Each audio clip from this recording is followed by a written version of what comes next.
Welcome to The Silver Lining with your host, Randy Silver. On The Silver Lining, we break down the biggest sports stories for you. Today we have Reggie Bush versus the NCAA. The USC Trojan, the college football legend, is suing the NCAA for defamation. This is truly a David versus Goliath story. We're going to break down why is he suing them, how is he suing them, how do we get to this point, the whole backstory and more. So let's dive into it for you. As I mentioned, he's suing them for defamation. This means that he thinks the NCAA, has put out lies about him, and as a result of those lies, it's ruined his credibility and his ability to make money, which would be job offers or anything in his life. So he's trying to sue for damages and get his credibility back. Bush said in the filing, a part of this suit is to reclaim the Heisman Trophy he voluntarily returned in 2010 after the school was hit with heavy NCAA sanctions related to improper financial benefits he received during his playing career. His goal, he has dreams of coming back into the stadium, that being the Coliseum where USC plays, running out that tunnel with the football team. I've got dreams of walking back in here, seeing my jersey and my banner right down there next to the rest of the Heisman Trophy winners. But he can't do it correctly without his Heisman Trophy. What is the whole point he's suing over? What does he feel like is a defamation? A statement by the NCAA in July 2021 said that Bush was pay for play, meaning that he was getting paid to play at USC. The NCAA used the phrase while detailing why it wouldn't restore the records for Bush's career, while the Heisman Trust has cited that this is the next step in returning Bush's trophy.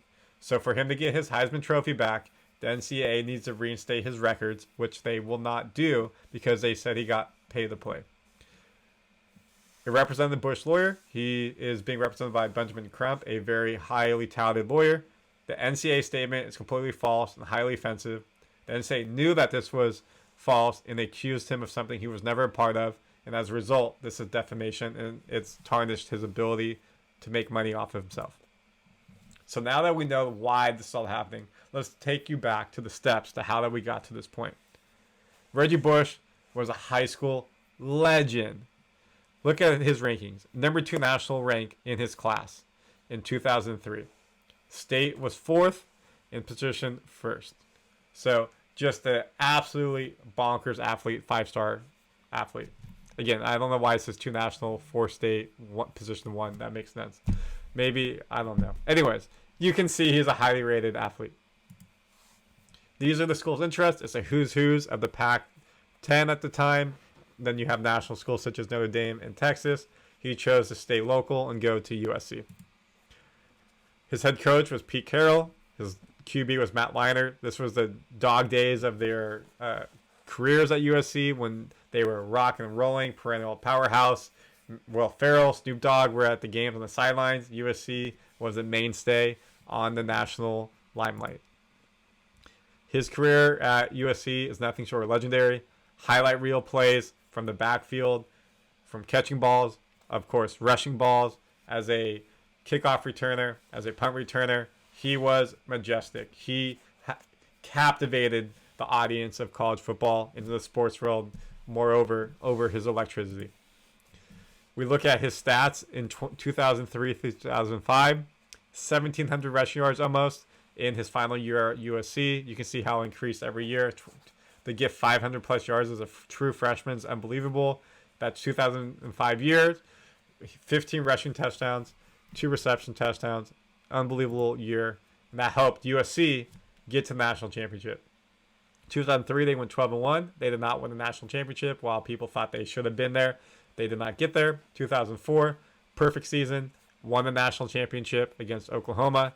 In 2005, lost the national championship against Texas in the unreal top 5 game ever at the Rose Bowl in LA, USC's backyard. They lost to Texas and Vince Young in that memorable game. However, in 2004, they got the trophy. Here's Pete Carroll raising the BCS Bowl trophy. And then in 2005, they lost to Vince Young in this iconic shot right here at the end of the game when Vince Young ran it in for a touchdown to win it all. In 2005, Bush did win the Heisman Trophy. Well deserved for his athletic play. And after this, he decided to leave to go to the NFL. Let's just dive into some of Bush's highlights at USC in his career. In terms of all-time records, for most yards rushed, he's at 3,169. This puts him 7th all-time on USC rushing list. In terms of touchdowns rushing, 25. This puts him in the top 10, number 9. Lindale White with 52 is just wild. Probably won't get beat there. He was a bowling ball on the goal line. You can see that he poached a lot of Reggie Bush's touchdowns from 2003 to 2005. For total yards, 4,470. This puts him 3rd into all-time of running backs. If you look at touchdowns overall, 38. This is including rushing and receiving. Puts him in top 10. So overall, you can see he's a legend at USC, one of the top running backs, top players of all time. 2-time All-American, 7th Heisman Trophy winner at USC, 4,400 combined rushing receiving yards, 38 touchdowns, and over 2,000 returning yards with 4 touchdowns. So he was a fantastic player and deserved that Heisman Trophy. So he had the admiration of USC, of the fans, of college football. The reason we give this setting and backing is because you can understand the next part of the story. He was beloved. He was an amazing athlete. He was before his time when it comes to people wanting to cash in on him. Knowing his star status, that would be in the NFL ideally, but definitely in college, there were people around him who were trying to make money off of him or help him make money so he could, make it rich. Thank you for your service. I grew up in SoCal. I watched them. I was 10, 15 around this time. I loved Reggie Bush. After he left college, so 5 years later, it came out that a 4-year extra benefits investigation determined that Bush and his family members, while he was a student athlete, accepted benefits from a would-be sports agent who would not be affiliated with USC. It was determined that this would-be agent provided cash, travel expenses, and a home in the San Diego area where Bush's parents lived rent-free for more than a year, and for which they were provided $10,000 to furnish. So this is a big no-no. This is pre-NIL. So we're going to get to that point, and this is a big part of the story, but you have to know, pre-NIL, athletes at this time were not able to make money off themselves. They were athletes. There's no name, no image, no likeness. They could not take bribes. They could not take anything in exchange for anything that they did on the sports field whatsoever.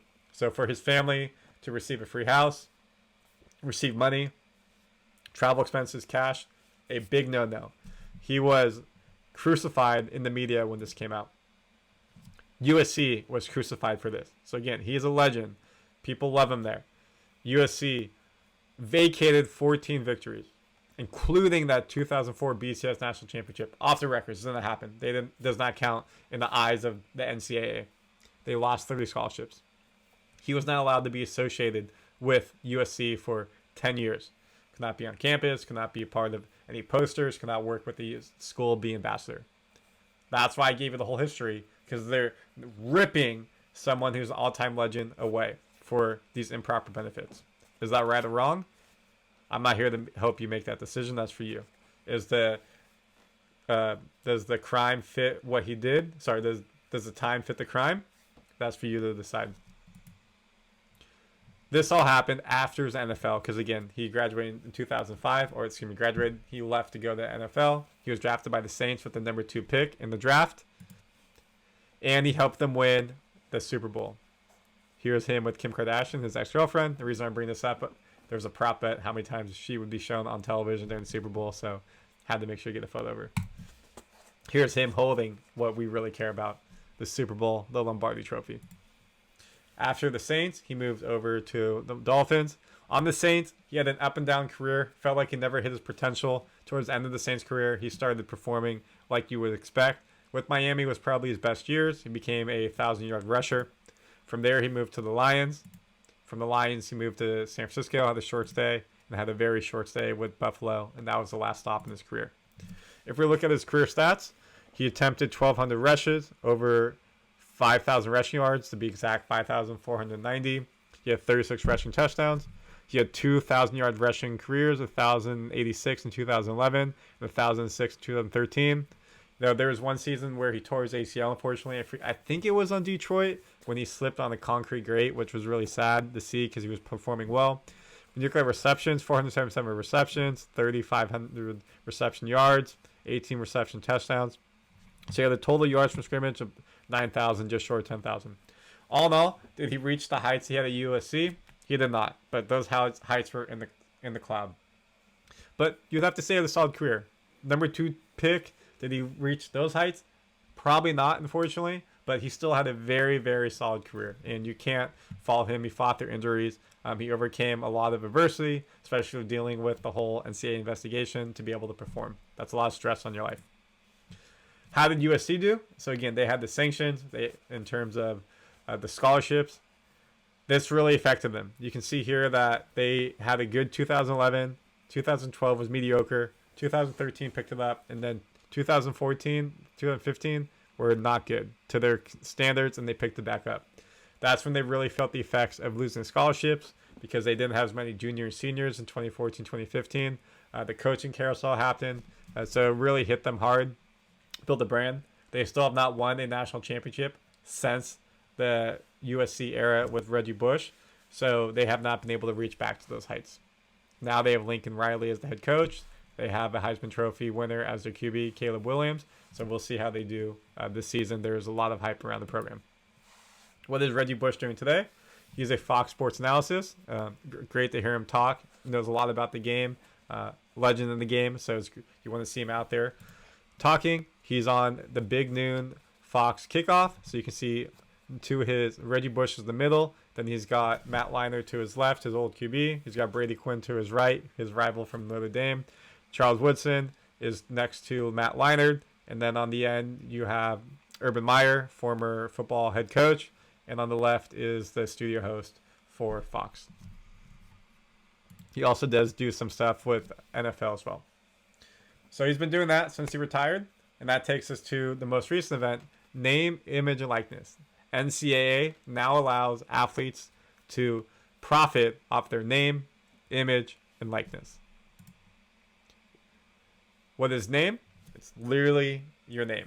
So Randy Silver. What is your image? Your face, anything that involves you. You can go be the poster child for a car company, for any type of XYZ, you put the name in there. You can be the brand ambassador. And then likeness, if you're in a game, anything that resembles you, they're putting your personality, your physical traits in an ad, in a video game, anything like that, you will get paid for that. That's likeness. So some examples that are NIL, autographs. So you couldn't do that before. If you saw the Netflix special with Johnny Manziel, he got paid fat for autographs he talked about. If they found that out, he would have gotten in big trouble. And they kind of did, but not as much as they should have. So now you can sign autographs and get paid. Personal appearances. So again, you can go represent a brand, or you can do whatever for yourself and get paid. Promote the business, selling merchandise, and a representation video games. So now you can get paid. Another big thing is social media endorsements as well, which plays a part. The top NIL earners for NCAA. So you can see some of them right now. Some of them have already graduated. Some of them are still in there. But these people are making fat money. Some of them are making more money than they would if they go pro. So they're staying in college because of this, because you can make much money. Bronny James, who's in high school, NIL value $7.3 million. Arch Manning hasn't even played a college football game yet. This is Peyton Manning, Eli Manning's nephew. $3.4 million valuation NIL. Bryce Young, C.J. Stroud have been drafted to the NFL. Olivia Dunn is a gymnast from Louisiana. Caleb Williams, a Heisman Trophy winner. Jordan Addison, I think he was a wide receiver now in the NFL, or maybe he has one more year, and then goes down the list. So you can see that these people are able to rake in money of value. They may have not hit that, but this is the value that they can get. Reggie Bush at his time would have been the top of this list. He would have been raking in the money. Raking in the money. Raking in the money. I just have to say it one more time. So is it fair now that something that he got in trouble for, other athletes got in trouble for, athletes today are able to profit off of? So if that's not fair and he deserves to have made money, should he have all his issues that have come up, all the bans, all his records forfeited, his Heisman forfeited, given back to him because now, if this was happening today, it would not be an issue whatsoever, and he would still have his Heisman. So this is where the Heisman family, the Heisman Trust, they're the people who govern all the Heisman winners, the Heisman voting, everything like that. They said, after NCAA athletes were given the right to profile after their name, image, and likeness, the Heisman Trust issued a statement saying it would look forward to welcoming Bush back to the Heisman family if the NCAA formally restored its recognition of Bush's accomplishments. The NCAA subsequently issued the statement that sparked Bush's lawsuit. What was that statement? It was what we said at the beginning, where they said he was a pay-for-play. So the NCAA will not reinstate his records and his Heisman because he paid for play, which is now why we're speaking about this today. So you can see how we got full circle, giving you the full history to where we got to where we're at today. So the Heisman Trophy Trust will not give Reggie Bush his Heisman until his records are back. They say that he was paid for play. Bush says that is inaccurate. I am suing you for defamation. As a result of what's happening, there's a big media push to get Bush's Heisman back. Give Reggie his Heisman back has been trending on Twitter. There have been signs put up around LA. Hey, NCAA, give Reggie Bush his Heisman back. Again, he's beloved in USC, beloved in college football, beloved in LA. So there's the support for him to get his award back.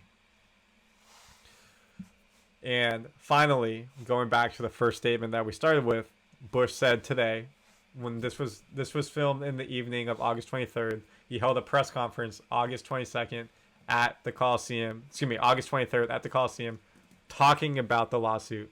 I have dreams of coming back into the stadium and running out of the tunnel with the football team. I got dreams of walking in here and seeing my jersey right next to the Heisman Trophy winners. I can't rightfully do that without my Heisman Trophy. And he won't get his Heisman Trophy because the NCAA says he was paid to play, which he says is factually not true. So Reggie Bush is suing the NCAA for defamation because he wants to be able to get his records back, his trophy back, and then he'd get monetary value back as well in payment for what has happened to him in his life, losing out on the value of not having that right now. So the end result, if Bush wins versus NCAA, then he most likely will get his records back and get his Heisman back, and everything will go back to normal. If he does not win, he most likely in his career may never get it back. That is the Reggie Bush lawsuit explained. I hope this helped you have a clearer idea. Please comment your thoughts. Does this make sense? Does that make sense? Are you for the NCAA? Are you for Reggie Bush? Love to hear more. Thank you for watching The Silver Lining with Randy Silver on Randy Silver TV. Please subscribe if you like this stuff, and we'll keep breaking down sports stories for you. Reggie Bush lawsuit explained. Out.